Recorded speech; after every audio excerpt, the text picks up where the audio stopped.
What's going on, guys? Sim here at YCS Minneapolis. My boy Asia Persuade, you already know my boy. Already know. Greg. And we're here with my son yet again. You already know. Mr. Don't Sleep on the Couch. Mr. Dominic Couch. How you doing, man? Doing all right. Doing all right. How we do at YCS Minneapolis? I lost in top 32, but me, Jesse, and a few others like Mike Albanese, Kobe, made a really cool deck that I really had fun playing, and I think was really good. I just got kind of unlucky, and is what it is. But I just wanted to profile it for you guys. Of course, as always. But as always, before we get into it, you got any shout-outs? I know you got a couple. Yeah. So shout out to my sponsor, obviously, Top Choice Gaming. And then the biggest shout-outs was like building a deck. So like Jesse, Mike Albanese helped, Kobe. Those are like the biggest. Avery.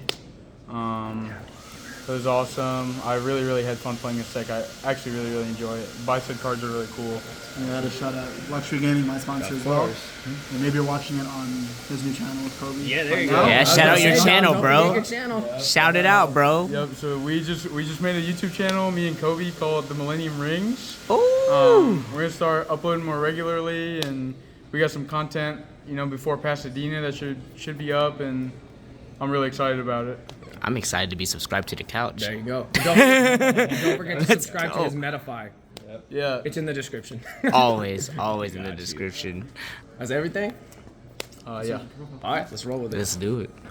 So for the tier monsters, The tier we monsters. played one Cyber Sign and two Rhinos. Is it not? I could put next to Instant Fusion. But pretty much like this card's really crazy because with so many Bystids in the format, being able to fusion summon without touching your grave, also not using a name, is super important. And it's a level 2, so it can summon Elf, but it can also summon our new favorite toy, Sprint. Ooh. Yeah, So the tool. the big thing is, before this tournament, before Dabble, was they wanted Valor, Kit, or Mourner. Or sorry, Valor, Imperm, or Mourner your Kit Kalos. Because that shuts off like several effects at once. And when you lead with Stein, that's not really a good answer for them, because if they do that, like on the Kit, then now you have a 5, and you have the Kit and the Stein to make Sprint, and you keep fusing. So they're forced to do it on the Stein if they want to stop you there. At which point you can just play like normally, and assuming you can, which isn't hard, then the Kit gets to resolve. True. And then I just didn't want to play 3 Rhino because with so many Bistids, like it's definitely the worst card to lead with. You like normal Rhino, send a guy, gets Bisted, and it's like pretty hard to recover. It's not a 2, it's not dark, like it's rough. And then 3 of all the tiers you fuse with, you just like have to max out on these. I think these are pretty self-explanatory. And then we played Brandon in High Spirits, so for High Spirits we played these. This is a new card. Record, I wish I played more for this, practice more for the tournament, because I would have in theory realized these cards were terrible, I think. Yeah. I don't think, he said they work well for him. For me, they were the worst cards in my deck. Yeah, it's like case-by-case basis. I don't think that the cards are great. I probably wouldn't play them again, but for me, like, I did draw it live a lot, whereas other people in the circle drew, like Jesse and Mike, like drew it dead a lot. I drew it pretty live, but we had like a Baron combo with this card and stuff like that, and I only summoned Baron like one time the entire tournament. I think it's just overkill, and we wanted to play High Spirits because it plays around Bistids in theory, but It is crazy going first when it, if you draw plus a tier and like it's in theory like what you look at as in a macro level, then yeah, that works like fantastic. But in all the other situations, like when you're actually playing the game, it just always ended up being very awkward for me. Where I had it without a tier, then I had to desire them, advance my targets, and I'm like, oh, I don't have a card. But one time I drew it live, I had 3 of them, so that can happen with anything, I guess. But I just have bricks in my hand, or I'd be forced to add this card in my deck, and it's not a good draw. So. yeah, we would have probably just played less cards because we played 43. So What should have been the red flag for me was we were discussing our side plan before the tournament, and I kind of wanted to say something, but I didn't, and this is a mistake for sure. We kept talking about how we probably sided out for Sprite and versus Tier, and those are the 2 best decks in the game. Besides going second. But if you're siding out a card going second against the 2 matchups you expect more than anything else in the format, that tells me it's a trap. It's literally just a card you only want for going first. Which at that point, I guess you can side, and use it like a Talents X type card that lets you push through the expected hand traps when you play first. As just a general main deck option, if it's only good going first, it probably doesn't have a spot in the deck. I agree. Fair. And for the Bystials, we actually played 12. So, like Jesse mentioned before, we expected like Tearlaments and Sprite to be the most represented decks, and the Bystial cards against Sprite are just like so aggressive and force all their interactions just by entering your battle phase that even though they don't banish things that matter against Sprite the majority of the time, other than like Cap Shell, sometimes they'll like tribute Cap Shell or detach it and you chain and they miss their draw. But outside of Cap Shell, you're not banishing anything that matters against them, but you're being so aggressive that they can't really keep up. And then against Tier, like you're making them miss names. You're also creating resources for yourself when you have multiples by being able to summon like Beatrice or this new card we really like called Wolo. I think you can treat it almost as you have. They can be acted as like dangers versus Sprite, where you'd rather just overwhelm them with big bodies because it checks Toad for one, and any of the interrupts. And then in the mirror, it treats as a hand trap because that's what you'd want. So it fixes that issue like the dangers had, where it can fill either role depending on what you need it to do. A cool play for that makes like Rebellion really sick. That I think is worth noting is you don't want to just discard straight away. You get Magnamut. And it kind of makes Rhino a little better because if you get Magnamutted on when you normal Rhino and they stop you there, if you have the Rebellion, you can then Rebellion for Druid Worm.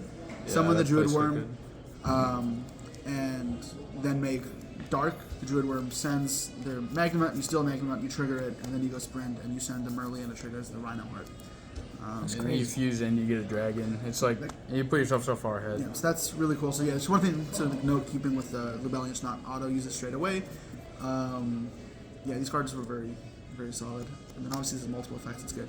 Another good thing to keep an eye on if you haven't played this card before is Rebellion's grave to summon itself effect. It's not actually an effect. Yep. It's like Machina Fortress. So if they duel you or Necro you, You'll summon still it. just do it. Which is really good because we also played. I was going to do the spells next, but it just makes sense to talk about this now. We played Branded Beast, which Rebellion has a third effect, which when it's on the board, you can activate a branded continuous spell or trap from your deck. And so we played 2 of this because if you mill 1, well, this was our Mystic Mine out also. So if you mill 1, it's actually good for you because when you activate this from your deck, this Branded Beast card has an effect that in the end phase, you can activate another continuous spell or trap branded card from your grave. So if you mill 1, you just end up with both, and there's soft ones per turn, so it's 1 per copy. So you just end up with like two pop type of effects, which especially in combination with like Druid Worm, which is the one that you're gonna have when you go first the majority of the time, then you end up with just like 3 sends, and especially if you summon like Dweller or something in the mirror, you can't beat that. It's so hard. And then it was also really good against like the Runic Sprite deck because this card is a card that actually deals with Fountain rather than having to like rely on Planet fusing on their turn and popping or something like that. You can just deal with the problems immediately. And then again, it was our Mystic Mine out. Very easily searchable. Yeah. They obviously saw in there Insanity, the Rebellion, or the Beast. I'll be on Consented too, which is cool. And then the spells, we played maximum amount of Planet. Pretty self-explanatory. Card is really good. And then we played High Spirits. We kind of touched on this earlier already, but I probably wouldn't play it again. But it actually was pretty good for me at this tournament because of how many Bystial decks there were. Like those cards were in, I think, all of my opponent's decks except like 1. Yeah, they are good versus Bystials, but I think that's about like it. Yeah. There were a couple conflictions that aren't like super apparent on first glance. Like one where that Dom brought up to me on the side earlier. If he goes second and he has to have this, like the ideal play now that we have Lulu is you want to go like fuse in, if you hit a name, fuse in a kit, send another name, make Lulu. Now you have a real negate, not just Vegas to PLA. Yeah. If you do that now, Branded and High Spirits is dead. Yeah, exactly. So like drawing this card going second while having this is just like weird. It's unplayable not- almost. Yeah, like It's counterintuitive, and then you also have issues where like Lulu's gone because you wanted to play with it, which is understandable. Now even though it adds back, it doesn't do anything. So it was just so many small things that piled up together that maybe this card is not worth it. yeah, and that just came from like us not playing enough before the tournament because we were really busy. This deck was we mostly probably- theory based. We didn't get as much Yeah. testing like proper as we would have liked. One God card. Shout out Nick Shadek for the Max Rounds Infusion. I'll play it forever. He's nice. Max Reynolds. Then Two Desires, just good card. You like every card in this deck except like Branded Beast, pretty much. Like you just want to draw, and like the red Cartesia, like just And It's really High spirits. yeah, it's like really simple explanation, but you just want to draw multiple Bistids, multiple tiers. Cards work better in multiples. This is the better high spirits because it answers the Bystials like we actually wanted Yeah, it to. exactly. Yeah. Like, and we talked about the Magnamut thing with Rebellion earlier. This card actually does something really similar. If they Magnamut you on like Rhino, you can just take their Magnamut and then link it into Dark, steal their Magnamut, trigger its effects, sprint. That's crack. Just like if you had Druid Worm. Drawing 2 is also good. Yeah, drawing 2 is also good. Like this card's good going second against like the Sprite boards. Also just takes Avermax and kills them because everybody. You're missing actually the biggest interaction you originally sold me on it for. Was especially in the mirror, we side more cards that do similar thing. Oh, yeah, is yeah. you steal their Lulu Karos, and now what's the name? Real Karos or Real Kalos? Yeah, Whatever Rukalos, the TCG name whatever is, it's yeah. called. And now you can use their Real Kalos to get their Bisted. So it removes that's guys from the sick. field. It can also turn off their Select sometimes. So you get rid of several negates, and then also another can't Bisted use. That's so much swinging with one card. So hard. Yeah. To win after that. Like there were times I won like through a Bystial. It was like your because of best this card. shot to win 2 Dwellers, like that probably. And that was like our correct. biggest thing with. surprisingly more than Super Poly. Yeah, because we had Super Poly in our deck till like Thursday night. And Still we solid, yeah. we It's still good. I switched think this is them. better. Yeah. I agree. I was like never it. like I was upset with happy that card. with Yeah. I was just had to do 3 of them once, but that was it. Yeah, I drew 2 in top 32, and it was like, damn. But oh well. And 2 Solic. Milling this card's really good, and it's better than playing the 3rd Rhino-Heart, especially when you play a card like Paw of Desires. You just have to make small concessions in deck building so you don't like end up with your back against the wall not playing with something. And this card, especially with like Kaleido-Heart is still a very, very good fusion, and it just ends up being really... Negating cards is so broken, is really what it comes down to. So it should be 43 in the main deck. Yeah, it's 43 43. in the main deck, and then you guys want extra deck or side deck? You can do chew, whatever. Extra deck. The most unsummoned card in my extra deck was Baron. Wasn't for me. Yeah. Summoned it all the You time, summoned not it a just. lot? I summoned it once. I also summoned it once. Yeah, but I didn't summon Boiler at all. Ooh. I summoned Borlo twice. Sounds like it's on a handful. And we played Elf, Sprint, and Dark. These cards are just so ridiculous. Like, this card pushes through hand traps so well. And Borlo Dragon was my idea because we couldn't really find good answers to Abyss Dweller, which is why we play cards like Tactics and other cards in the side deck. So I was like, hey, Jesse, if we cannot, like, prevent the Dweller and win because that costs too many cards, what if when we play the Mirror and they Dweller us, if we can get to Borlo Dragon and take their Dweller to Dweller them back? And so like that's originally what this card was for, and then also it outs like the annoying untargetable cards like Avermax, Guardian Chimera, stuff like that. Kaleido-Heart is a card that can be difficult to deal with. So I would play it again. I didn't summon it that much, but I think in theory it's fine. I don't think I cut it. That was good. yeah, this card can go though. Yeah, this card still needs to be banned. It's so ridiculous in the mirror. Then Beatrice and Wolo for the Bysted cards. Beatrice is pretty self-explanatory, but this card is so ridiculous. Like, Use their Boros. I mean, it's different, but it's it's So for people that don't know what the card does, it says all of your monsters gain 100 attack for every card in opponent's grave. So if And like a defense. tier mirror, yeah. So if like a tier mirror, it's 20 in grave. All you guys are up 2k. That is such a huge push in attack points. So like it's really good. But like obviously that's not it. Otherwise, I mean, you may still play it, but it has another effect that says you can once per turn, quick effect, both players' turns, target a card in your opponent's grave, and then detach either 1 or 2 cards. If you detach 1 card, shuffle that card back in the deck, which is already pretty good. Yeah, that's If you good. detach 2, however, you can either special summon that monster, or if it's spell trap, set it to your field. yeah. Jesus You can Christ. steal. I stole Super Poly. You sold. I stole Instant Fusion like 4 times. Like That's I so wish I did sad. they just like mill Instant Fusion, or they activate it, and you had like some sort of Bysted pushback, so they didn't end on like a God board, and you just like make this with your Bisted push, and like take their Instant Fusion, and they like negate 1 to 2 tiers, and it doesn't matter because you got to summon kit with their cards. Yeah, I got played against the tier Jesus. guy, and my hand was just all Bistids. I summoned 3 Bistids. He had the Dweller pass. So okay, attack. We'll make this 3 materials, steal Super Poly, and then I have an my interrupt in God. Super Poly. Which Oh, is awesome. something I did against I did what we talked about. Yeah, it's 2+ materials, by the way. Oh Yeah, my You god. summoned it with 3 1-round, right? 3, yeah. Still Super Poly is still up, yeah. Jesus. So something I brought up to Jesse about this card was if the Runic Sprite deck Eradicators you, You can steal there. you can take the Eradicator and it's a target. Jesus So Christ. this Runic Sprite guy, it actually happened. It happened. Yeah, the Runic Sprite guy Eradicated me, and then I summoned this, took his Eradicated him back, and the game was over. I discarded 1 card, and he discarded 4. Jesus. And then 2 Kit Kalos, so I still don't feel like you actually summon 2 that often, but you have to play 2 because of this card and the existence of all the Bystial cards. So like at Niagara, in the tier decks, most people played 1 because if it got banished, it wasn't that big of a deal. You had so many Link monsters and other lines of play that it was fine. But now, like, if they banish this out of your grave, not only does it cut off access to Kit Kalos the rest of the game, but now you cut off access to summoning this card, unless you have Cyberstein. But that's one of. The Mad Doctor. The Mad Doctor. Mad Doctor. And this card's obviously crazy. Like, negated like starters, negated like an IP going second. It makes Havna so much better because you're summoning this instead of summoning Drago Stapelia. Like, the card's just so good. Kaleido-Heart is pretty self-explanatory. The card's still just really good. And then the other fusions, you still play them all. Common place at this point, right? Yeah, like, you just have to. This card's so good against the Runic Sprite deck. I think it's good in the mirror as well. Card's It very is. underrated. If you time it right, the card is insane. Yeah. And then the side deck,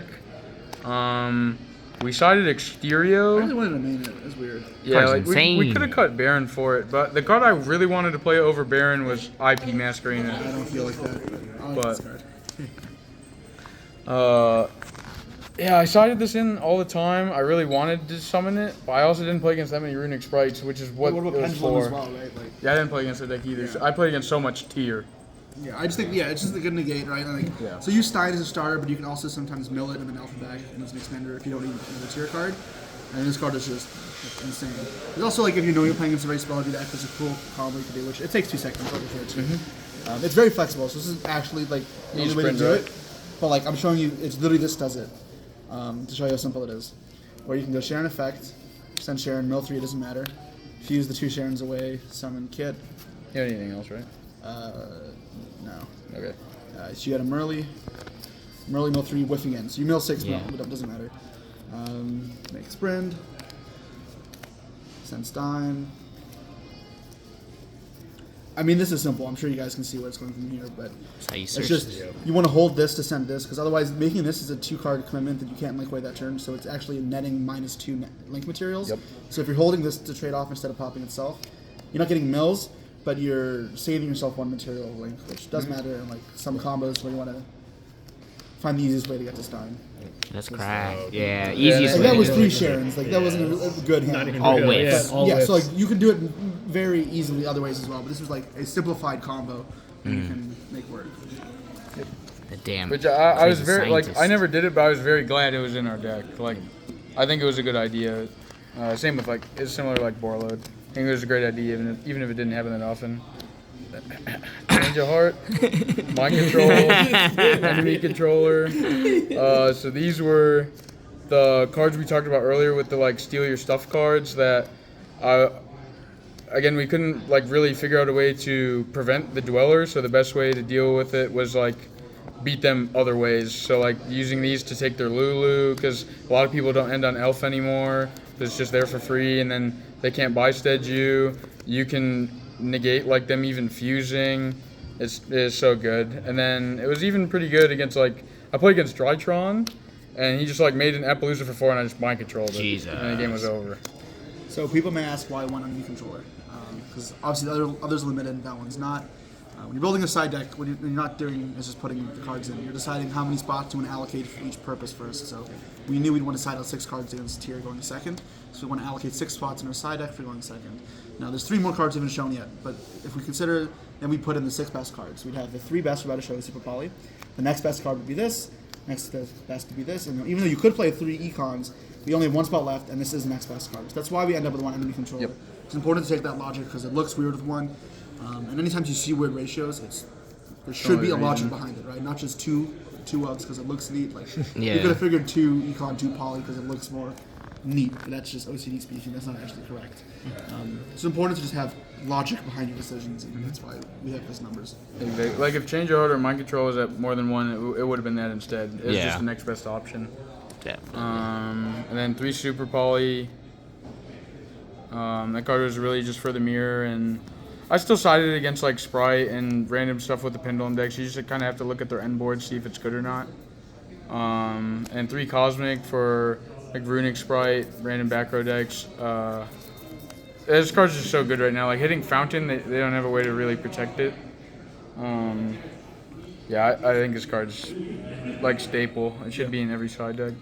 And then the traps we sided for going first were Eradicator and Crime. I didn't normally side Eradicator versus the Mirror unless. I did. This Yeah, is I a did. Runic version. I played a Runic too. So I did Yeah, that. or if I saw like a lot of spells in their deck game 1, then What spells would I I expect? did. Because like, if it's Super Poly, it's like not great. I mean, it's just talents, right? I guess. yeah, it's like talents if you see mine, talents, stuff like that. Mine. Yeah. Sure. I guess if I see a mine version. Yeah. But it was like really good against like Runic Sprite. A lot of decks' only ways to beat your board is with spells, so cards rid just of above average. And then sided Crime because the like weakness of our board is like we said, ideally we draw High Spirits and summon this, but it doesn't actually happen that often. So our deck doesn't have like a natural answer to evenly matched, which against like the tier decks and like Good Stein. graveyard Yes. decks stuff. Yeah. Yep. But I did that. So I had 2 evilings against me, and I had Exterior on the Jesus field. Christ. Oh, He was so God. you didn't tell me You hit it that. twice. I'd be tight. I'd be tight. Exterior kind of nice. It was the best hand I had the entire tournament. I opened up with Desires, High Spirits, Magma. But I ended on Volo, Exterio, Rule Kalos, Kaleido, Set, Solid, Crime, Beast. What was your hand? It was the best hand I've ever seen. Unbreakable board. So ridiculous. but yeah, so like Crime was just for evenly matched. Like, it can negate like Droplet on Dweller, stuff like that. But yeah, it was just so that we made sure we had an answer for evenly against the decks that didn't lose to Dweller. Because if the tier deck like evenlies you after you Dweller them, you're just gonna keep the Dweller and they can't kill it. So they're Yeah. gonna like pass turn twice. And if you think that like you can't kill them with 2 battle phases, then that's another issue. Yeah. But yeah, that was the deck. Always a pleasure, Dom. Jesse, a pleasure. Thanks so much, Always. channel, you guys. Congrats on another top, son. We'll see you in the next event. We'll all be at Pasadena. Congratulations on another top. Thank you for the deck report.